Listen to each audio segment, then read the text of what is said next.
everyone, and welcome back to my kitchen in what I guess we would call another actual family meal. Today I am making the forever mourned RIP Pizza Express Pollo salad. It's a really nice one for spring and summer. I make it a lot at home. It happens to include a lot of ingredients that you can either have in like jars in the fridge and that kind of thing. Gets your fruit and veg in. I actually know the recipe for the dough that Pizza Express used anyway because they've got it on their website, and I just adjust it to try and make my own dough sticks, and that's what I'm going to do today. You'll be very pleased to know, well, you did seem to enjoy the last video and seeing how stressed I was, but I'm very pleased to say that my kids are all at school and preschool at the moment. It's about 2 o'clock on a Tuesday, and I'm gonna get ahead with this now, purely because when they come home, they're gonna need their mum, and there's various things to do, like reading books, catching up, cuddles, this, that and the other, and I thought I would get ahead of the game now, just because it'll be easier and more pleasant for you as well, I suppose, in terms of watching. So you're not going to need loads of ingredients. If you've never had the Pizza Express Pollo salad before, this is basically your only chance to actually have it, because for some reason Pizza Express lost their minds and took it off the menu, even though it is by far the best salad that they do and the best salad that they will ever do, in my opinion. I don't know why they did it. Maybe they're going through a midlife crisis, we don't know. But it's a beautiful like chicken salad, as you would probably guess, as the name suggests. The way I like to make it is, I'm gonna run through the ingredients now so you know what you're gonna need. I like to roast a chicken. I buy the biggest one that I can get, so Tesco do like an extra large one now. Roast it at the weekend on a Sunday, we have a roast chicken dinner, and I try and save as much meat as I can to then make something like this, or a risotto, or this, that and the other. So in here we have a chicken breast and actually a whole chicken leg. When it comes to actually putting the salad together, I'm just gonna pull this all off the bone, get rid of any gristly bits that aren't very nice, and put it to one side, ready to add to the salad. So we've got chicken here. Cooked chicken that you've already got in it is better, to be honest, because you can kind of shred it a bit more, and obviously it's easier, but you could cook some chicken breasts while you're putting the rest of it together if you wanted to. I just prefer this way because I'm only cooking the chicken once and it goes across 2 meals then. As the base, I would normally get something like this, which is Tesco's butterhead salad. It's just a mix of leaves. I am going to need a little bit more of this, so when I go and do the school run, I'm going to leave a bit earlier, grab an extra bag or something like this, and also some tomatoes, because got a bit overexcited and ate them all, didn't we? So I would normally get some nice big juicy on the vine tomatoes, because I always just feel like they taste a bit better.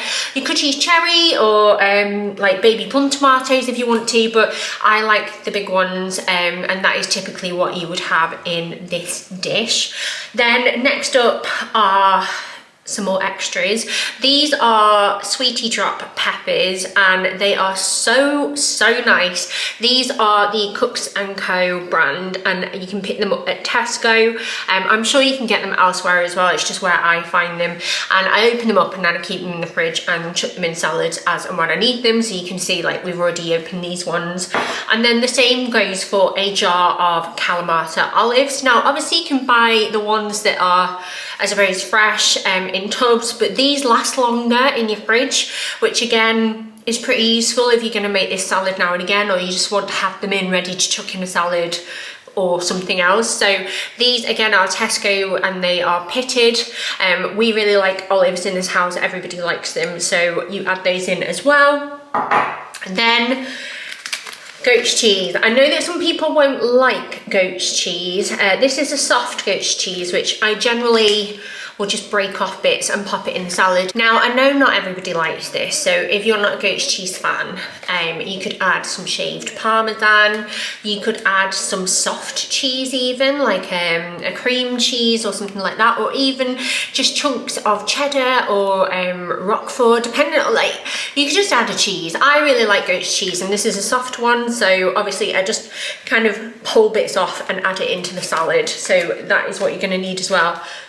And then finally, croutons. The one thing about this salad that I really enjoy is the fact that you get like double carbs. So you get a few croutons in it, and then you also get the dough sticks. Now, as I mentioned before, it's on the Pizza Express website, and it is very straightforward. And what I really like about this recipe is that you don't need bread dough or anything like that, or like 00, you know, like flour or anything like that. You just basically need plain flour, yeast, sugar, warm water, salt, extra virgin olive oil, and then that's pretty much it. So I'm going to make that now and let it rest for a bit, so that by the time I come to actually put our dinner together, which will be in about 3 hours from now, so around 5 o'clock I'll start doing all of this.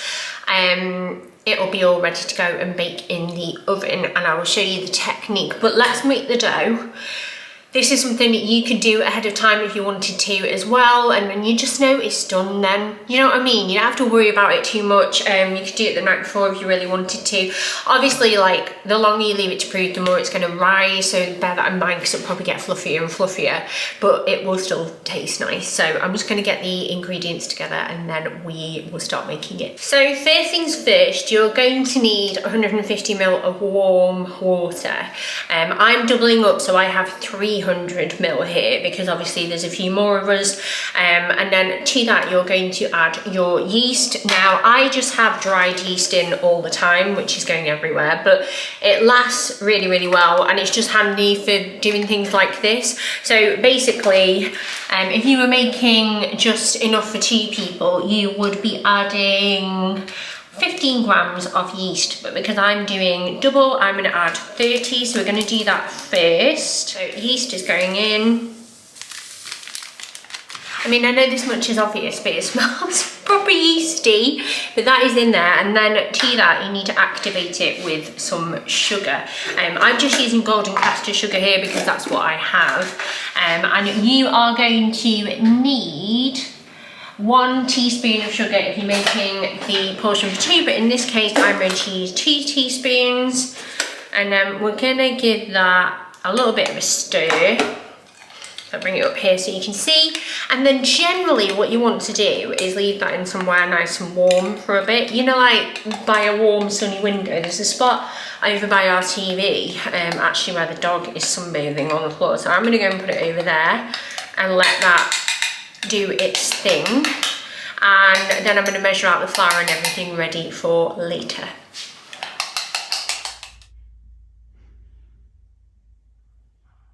So while our yeast is sunbathing, I have one of my favourite bowls. It's just a metal one. I have 2 now. They are both from Home Bargains. I love them. But in here, I'm going to put it on my scales and set it to grams, and I'm going to put 450 grams of plain flour in here. Again, if you were making a small portion, it would be 225 grams.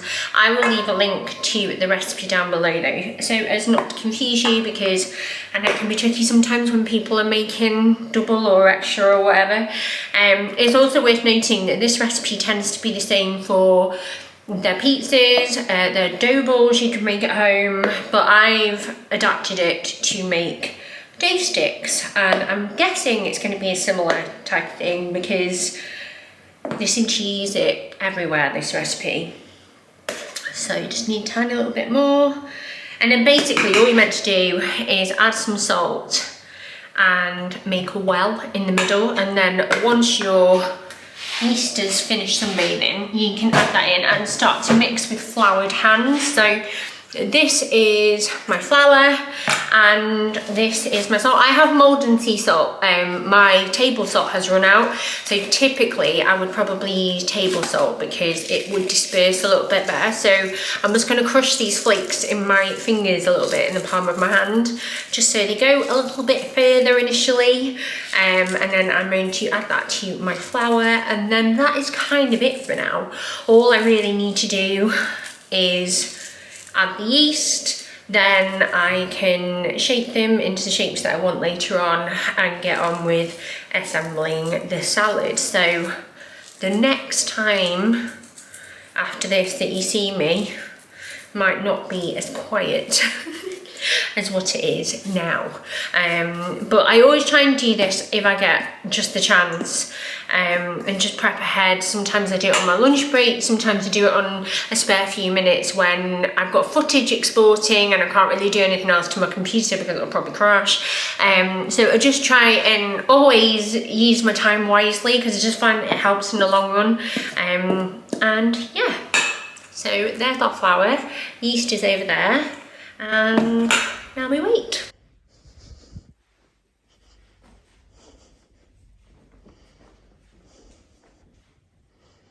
Okay, so we're back, just before the school run, still got some time. So this is our yeast mixture, and as you can see, it's super frothy, very yeasty.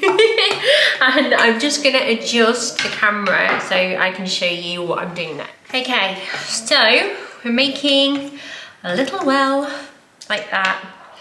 I'm gonna pour it all in, even though it looks a little bit gross. There we go. And then we'll hide that in the sink out of the way. And then I'm going to add the extra virgin olive oil, of which I'm going to be using 4 tablespoons. Let's just ignore that, shall we? Let's just ignore that. Pretend I'm really sultry and sexy like Nigella instead of the absolute mess that I appear to be on camera today. So that's that done, and I'm actually going to use a spatula just to start working it together, because to be quite honest with you, I like to avoid getting too messy. I don't mind getting my hands dirty, but just sometimes I find it easier just to start off with something like this and just bring it into something a little bit firmer. Hope you can see okay. The light at this time of day in here can change a bit, so sorry if the sun comes through and stuff. It's beautiful, but I admit it must be a bit annoying for filming sometimes. There we go. So as you can see, we're getting more of like a dough consistency now, which will then be easier to start kneading.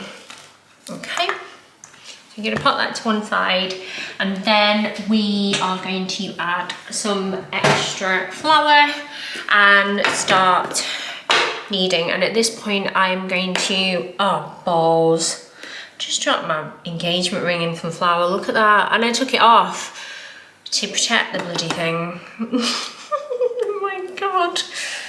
Oh dear, what we like, eh? Right, so we've rinsed them, and we'll put those to one side, but I always like to take my rings off because they get really gloopy. Like, cleaning off flour is one thing, but cleaning off a gloopy dough is another.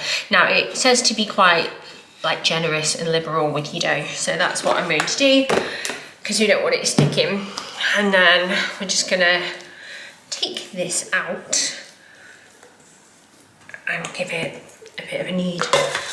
Now, I think I've said this before, but I'm a confident cook, really love it, but I'm actually quite intimidated by baking because it's too scientific for me. I don't like following rules in the kitchen that much. I like to taste and tweak and experiment and be creative, whereas baking is obviously a science, and it's not something that I feel as comfortable doing. Don't get me wrong, I can do it, like I like doing it with the kids, but it's not what I gravitate towards. And the reason why I'm telling you this is because you don't have to be perfect at something to do it and give it a go. Just puffed flour all over my pants there, but I like doing stuff like this. I like being able to try new things and cook new meals for my family. I know my kneading technique isn't professional or this, that and the other, but I just think that sometimes the best thing you can do, especially with cooking, is just approach it as like a bit of fun, like child's play for adults, like just be a bit creative, give something a go, see if it works out, and hopefully it will. So I'm gonna knead this for about, it says about 10 minutes, so a few more minutes, and then we just let it rest, which I will take as my cue to stick my cheese on, go and get the tomatoes and extra mixed leaves that I need, and go and pick my kids up from school. So I'll see you then.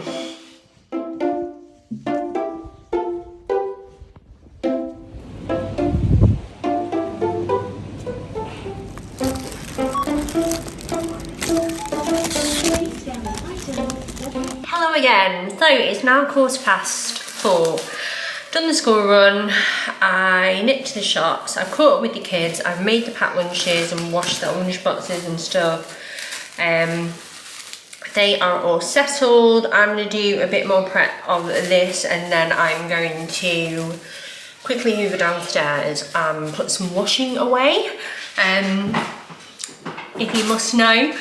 But probably left the dough for longer than what is specified, but again, I just do what I can in the time that I have, and I don't necessarily worry about stuff like that too much, but it's nice and springy. If you can hear my kids shouting in the background, it's because they are playing Jurassic World, the Lego game, which is actually really good for younger kids. It's so nice because you can work as a team and stuff, and obviously Lego is something that's very recognisable to that age group.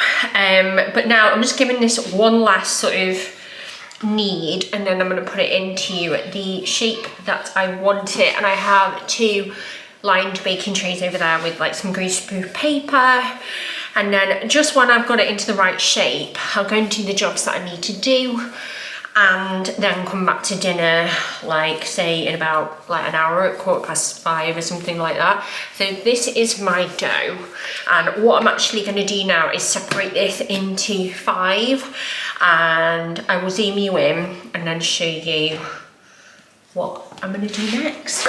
So as you can see here, I have a nice slug of dough, and I'm just gonna roughly mark it first, that'll do, so I can roll it into 5.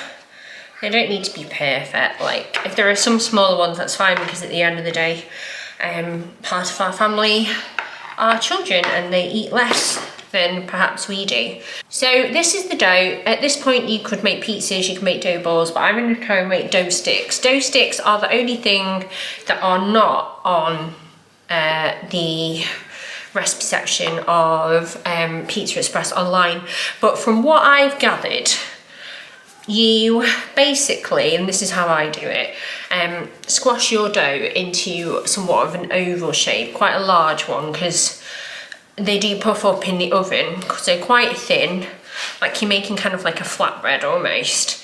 And then you're gonna lightly separate it out with your knife, and it'll all come good at the end, and you'll sort of realise why. But when you separate it, it kind of gives it opportunity to turn into sticks that you can pull apart, because if you've ever had it before, you'll see at the end of every stick, they look like they've been torn, and this is kind of what I do. So you see that shape there, and then with a knife, it doesn't need to be a particularly brilliant one, I do this, and you really want to separate them. And then you do this one. Excuse my children in the background, it's clearly a tense moment in Jurassic World. Bill's upstairs talking to his friends on Fortnite. And this is why it gets easier as they get older, because you do have a bit more free time, albeit sometimes you are called in for the tricky bits and there is homework and clubs. But Monday and Tuesday, you'll notice on my meal plans are the days that I'm more creative, because I have the time to be. And then again at the weekend, but otherwise it tails off. So that's the shape that we have. And then I'm gonna lay it on my greaseproof paper and repeat the process all over again. Okay, so these are our finished dough sticks, and typically when I'm eating them, because obviously I can't find a recipe, they only ever tasted peppery. They were never like garlicky or salty or anything like that. So I'll have a drizzle of olive oil and some black pepper on, but because kids generally think that pepper is the devil, I've just put this mozzarella and cheese mix on theirs, which I think they'll really like actually. So there's 3 there, and then those are ours. So in all honesty, I'm gonna leave them now, crack on with the things that I need to get done first, and then we'll see you in a bit. So apologies for the background noise now, because kids are in here with me. I've just done the Hoover, and I need to go and put this away, but what I'm going to do first is set the oven on to preheat. So I have pizza setting on this. I don't really think that that matters too much, but you want it on 230 degrees centigrade, which is quite high, but obviously you want pizzas to cook kind of quickly so they get crispy but their dough is still inside. So I'm going to preheat that now. There isn't loads to put away today because it's mainly just towels, so I'm going to go and do that, and then we'll start plating up the salad. So it's about 5:10. Again, sorry for the background noise. And we're just going to add our mixed leaves in first. So I shared out the original bag that we had, and I'm just going to top mine and Mark's up. No, there it is. And then we go in with the rest of our stuff. So first up, I've got some tomatoes which I've just cut into like wedges and put those in. And we have the chicken, which I literally just pulled apart, as you can see.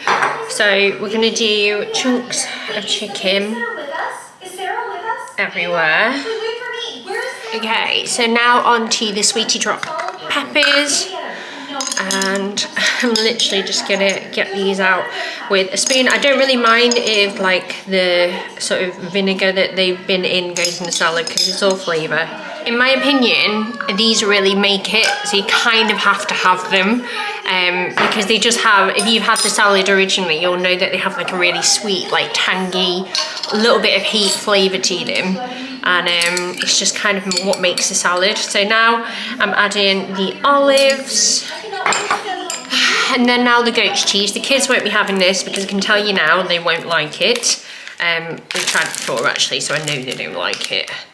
And I kind of just, so break it in half. This can be Mark's bit.